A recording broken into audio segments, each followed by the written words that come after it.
I'm ready to go back to my room. Just come out here, Mr. James. Listen, I'm ready to go back to my room. Just take me back to my room. Can't find any good help these days. You still want your Jello? No, ma'am, I don't want my Jello. This is fine. I thank you so much for helping. You're kind of cute. Are you married? Yes, Mr. James. All the good ones. I'll bring you some Jello. Okay, thank you. Nurse! Nurse, come here. Nurse! Mr. James. I forgot my iPad. It's in there somewhere. I left it in the dining hall. Would you please bring it to me? I can't make it without my iPad. Do you know how to use an iPad? I'm 85 years old. There's a lot of things I know that you don't know. Give me my iPad. You can't find good help nowhere in these nursing facilities.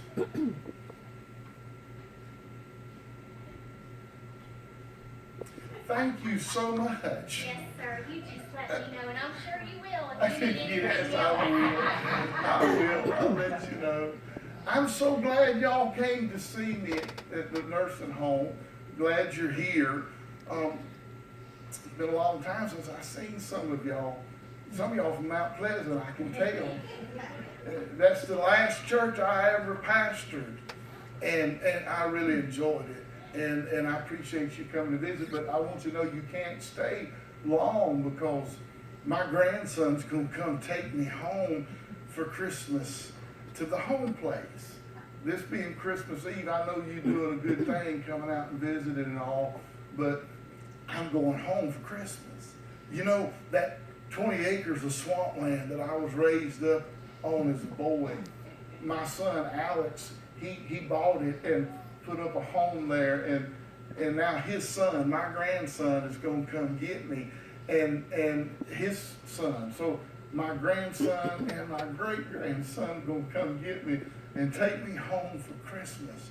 I love that. You see, what's his name? Oh, my grandson's name is Fernie Felter. Well, it's an odd name, but you see, my granddad's name was Fernie, and when my children were born, I wanted to name one of them after my granddaddy Fernie, but my wife wouldn't let me. And Felter, that's a gentleman in Gracefield that had a big impact on Kim and I when we first started in the ministry. His name was Felter Alderman, and I wanted to name one of our children Fernie and the other one Felter, but she wouldn't do it. But when Alex, my boy, had a son, he named him Fernie Felter.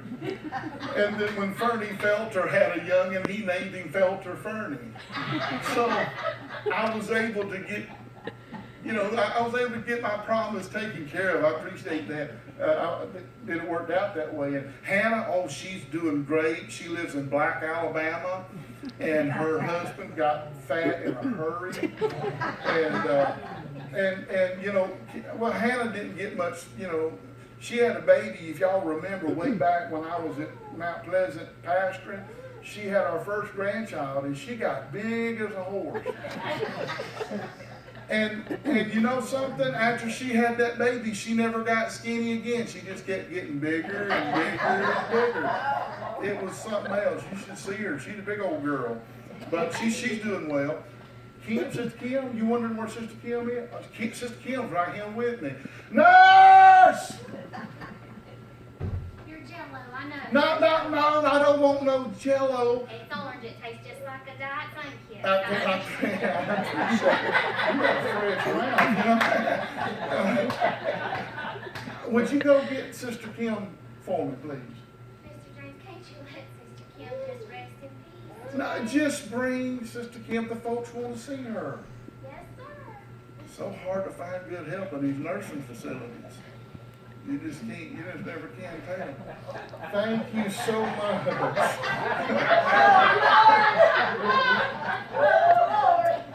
This is Sister Kim. I got her right here with me.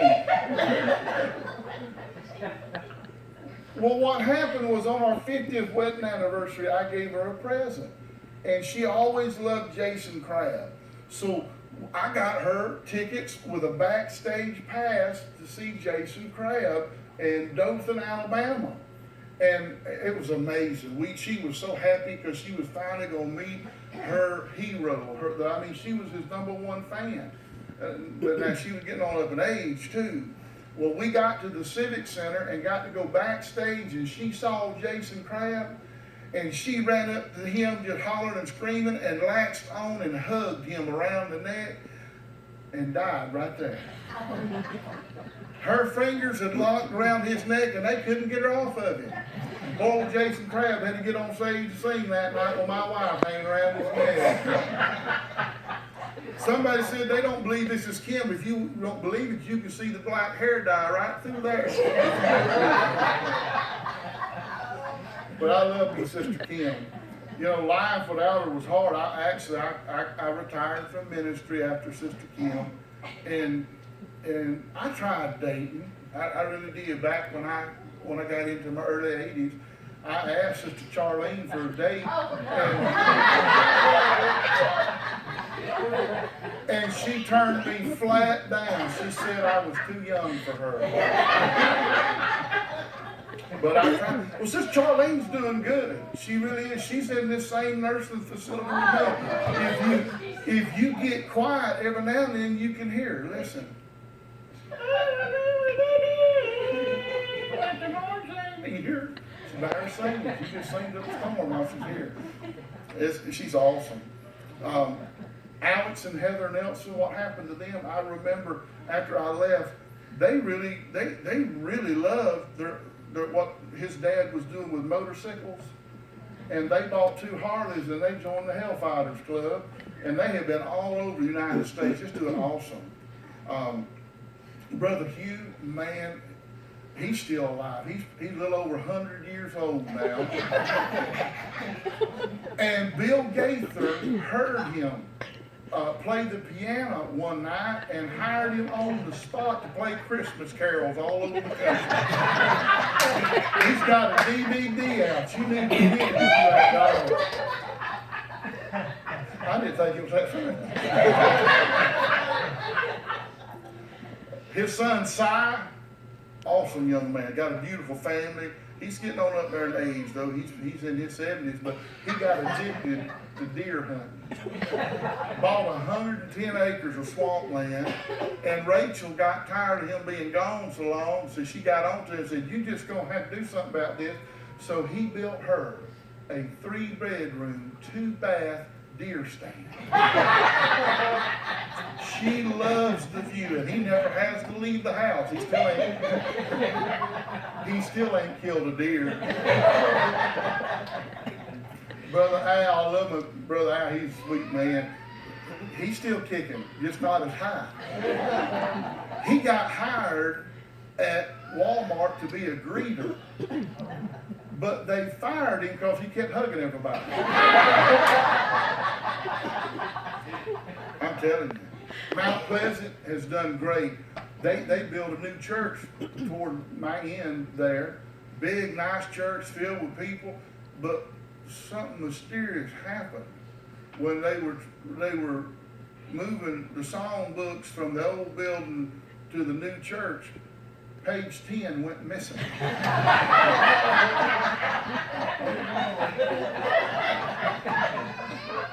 We don't know who did it.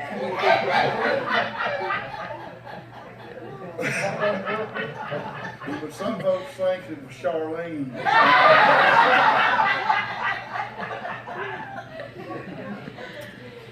Oh, Axis and Nyla, they started a business together. They did, and it's doing really well. They bought them one of them great big record trucks and put ginormous mud gripper tires on it. And their business is pulling people out of the ditches and all these swamps. And every year at the National Peanut Festival, they get a special invite to come back out there and help people get their stuff. Heather Kraft became a stand-up Christian comedian. Never thought she'd get out of that quiet spell, but she did. Come to find out, Glenn was writing all her material.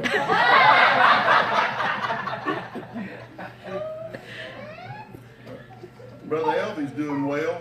Well, the best he can. He's near about as old as Charlene, but he did develop a peat plant that the deer wouldn't eat, but neither did anybody else. And good old Sister Jeanette. Yeah. She finally got to move into her brand new home that she had been working on for 100 years. Don't tell nobody. But how she got it, the money to do it, she went up here to the State Line liquor store and bought a lottery ticket.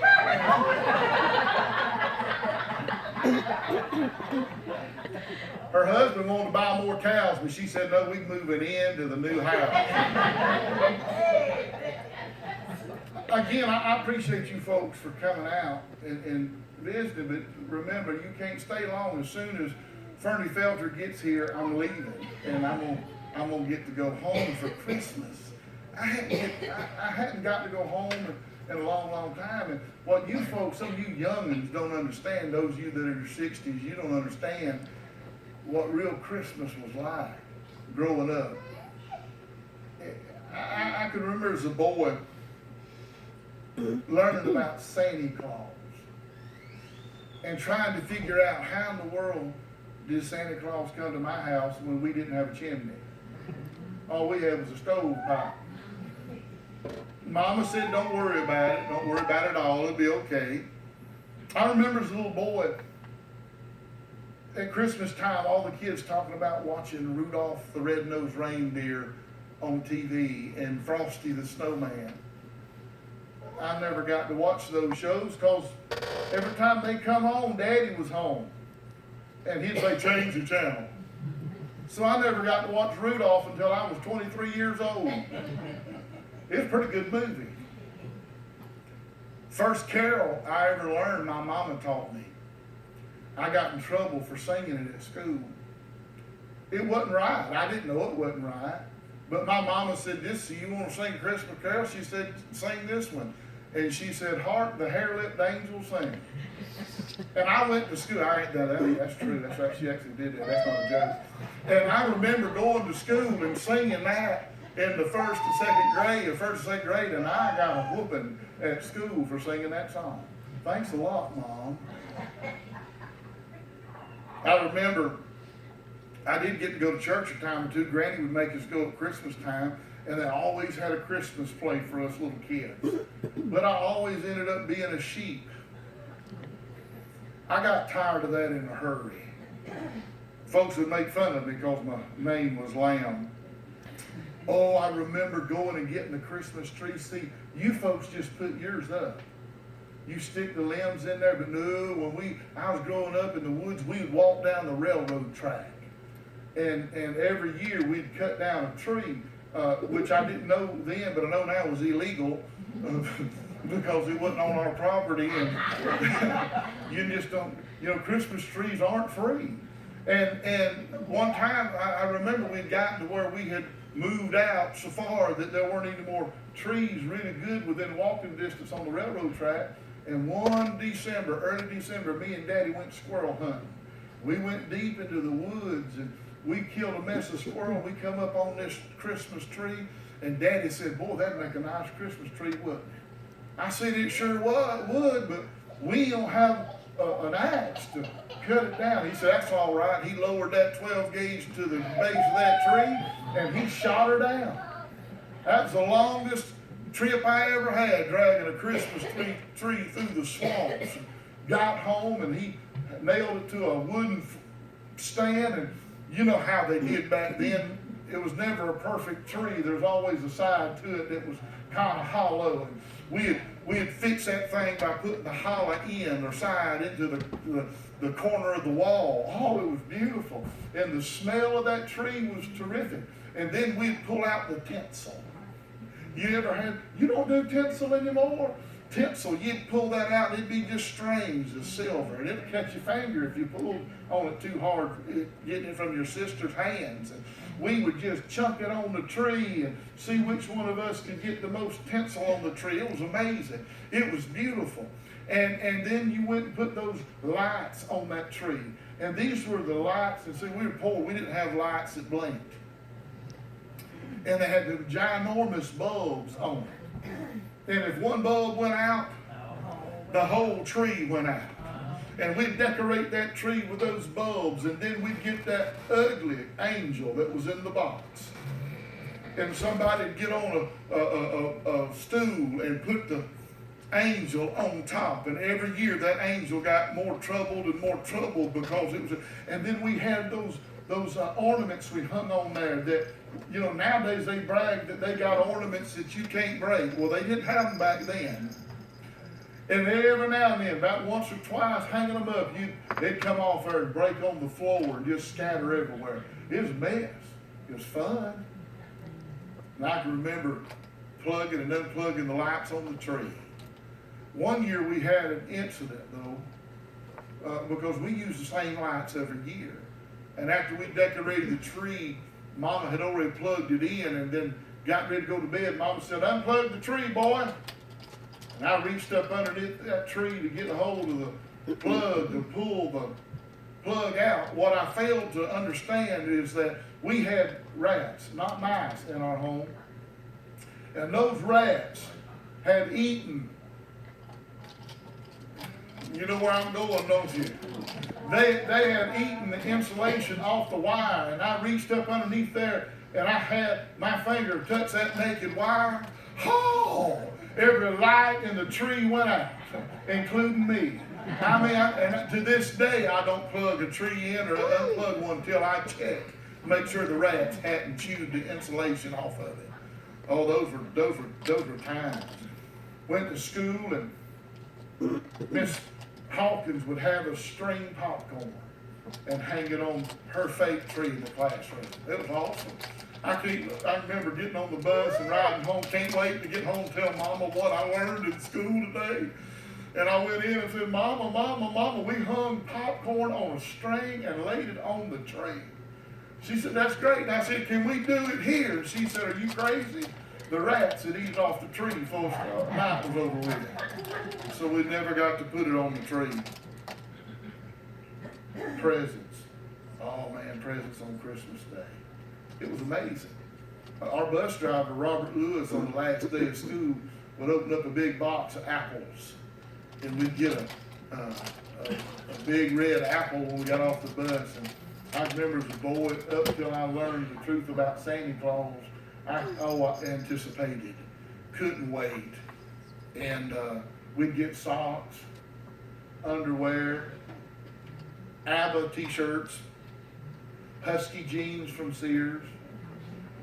Oh, it was Christmas. Faraway Granny would crochet toboggans and send them to us in there. And every time she sent me one, it was always too small. We would get games like Hungry Hippos and Aggravation, Uno, and Mousetrap. Loved those. Spirograph. The Wheel of Fortune board game. Light Bright, Simon, Hot Wheel cars without a racetrack. It was awesome. It was awesome. Get a Viewmaster, a coloring book, and Play-Doh. Somebody said, "What's a Viewmaster?" That's their version of an iPhone. My greatest gift when I was a teenager was a Rubik's Cube. Son, I'd play with that thing, never could get it, and I finally just take it apart and put it back together with it. People thought I was a genius. 410 shotgun shells. Awesome. My first BB gun when I was 6 years old. I loved it. It was a Daisy. Oh, listen to me, the birds had no chance. I'd go out to the hog pen. We had about 40 or 50 head of hog out in the swamp. I would hide out near the feed trough, and them birds would come swooping in there and land on the trough, and boy, I'd ping them. I was a slaying them. Went to Grandma's one Christmas Eve, and my Aunt Sarah was asking me how I like my BB gun. I said, "I'm killing birds left and right." She said, "Oh, you can't do that." I said, "Why?" She said, "It says in the Bible, if you kill more than 10, you'll go to hell." Well, I done killed 22. I thought to myself, how in the world I'm going to get to heaven now? So I promised then that I'd never kill another bird with my BB gun. Well, the next day, in the backyard, there she was, perched on a limb. I said, well, I'm just going to shoot near it.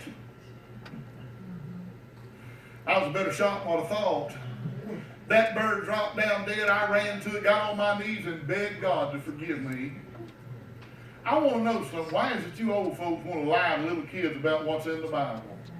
I got old enough to read and found out that scripture ain't in there. Listen, as a teenager, I'd get a blow dryer,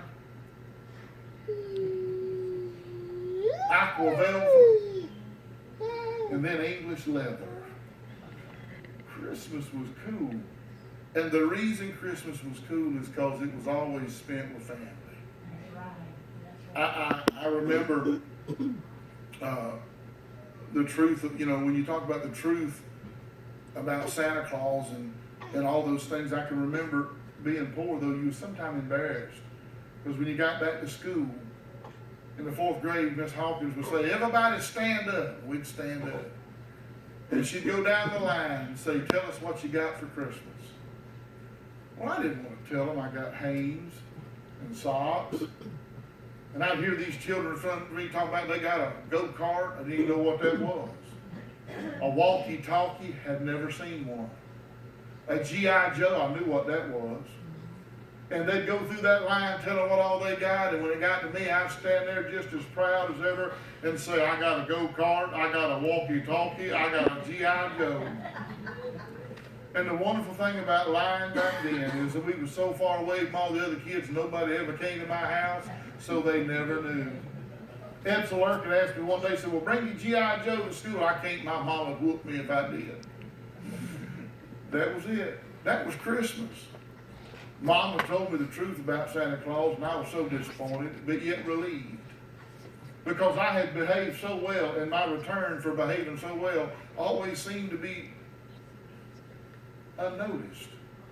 As good as I behaved, I knew I should have got more than underwear and socks. Whew. Now there was no Santa Claus, I could just be me.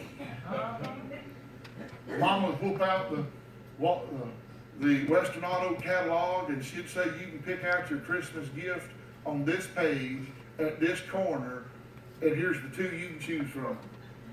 And that was Christmas. But it was fun. It was enjoyable. I remember that I always tell Mom and Dad, let's put lights on outside in the yard and on the trees. And my daddy said, you can't do that. Why, Daddy? He said, because only drunk people do that. And I tell you what, Sandra Bowers is an alcoholic.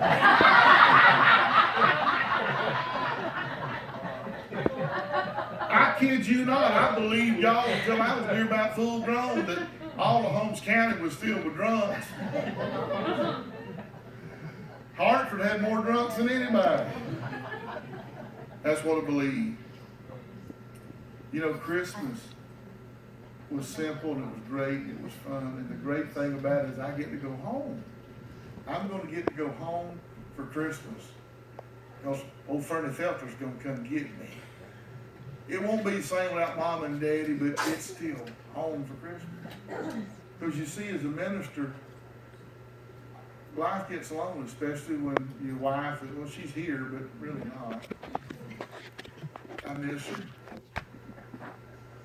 I miss preaching. It's amazing how the very communities that I minister to, it's not their fault, but I'm just a memory.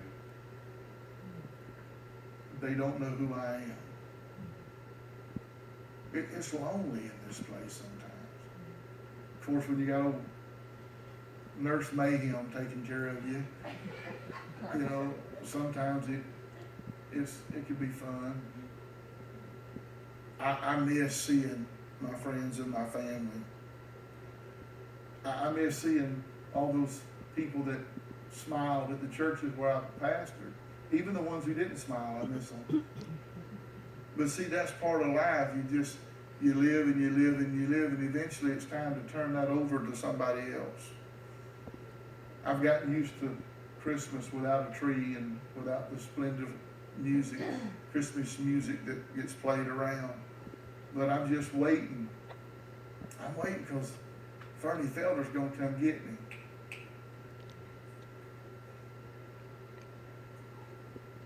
It's part of the play. You've got to. Somebody call her cell phone. I'm just waiting on Fernie Felder to come see me. And, you know, you can't count on everybody. But, and I just know there's going to be turkey and there's going to be ham. There's going to be all kinds of people yet.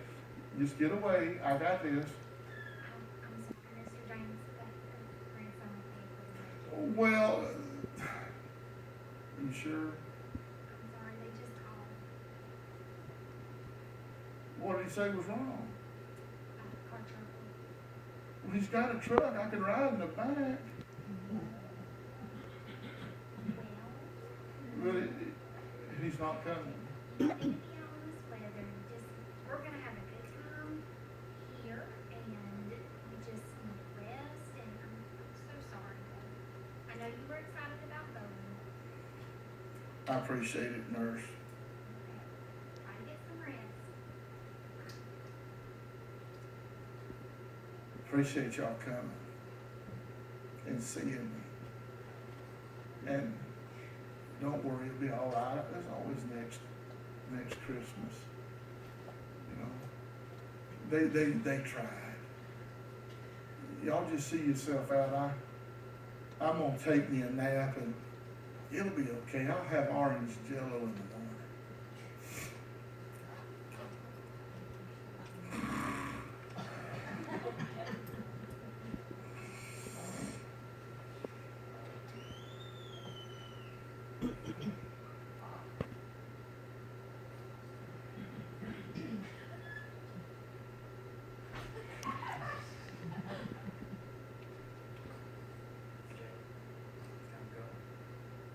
Go home?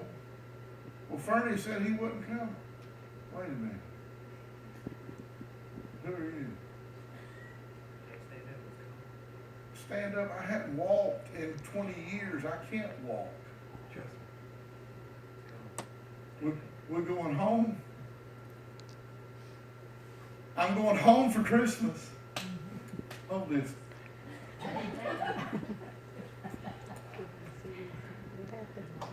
I can walk. I'm going home for Christmas. I get to go home for Christmas. Which way do we go? I'm going home for Christmas, y'all. I'm going home. Wow! This is what heaven's like. Where's Kim? Kim, where are you?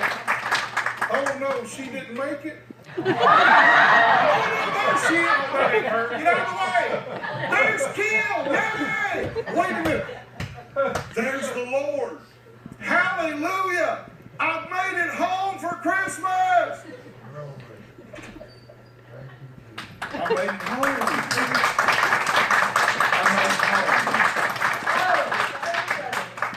The truth about Christmas is that He came to save us, y'all, so that we can all know what heaven is. That's right.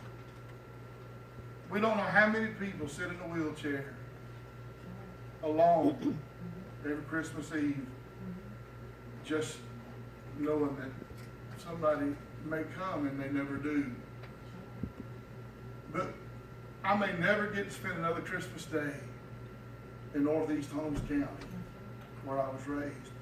But I know there's going to come a day where I spend Christmas at my true home. And Jesus is the reason.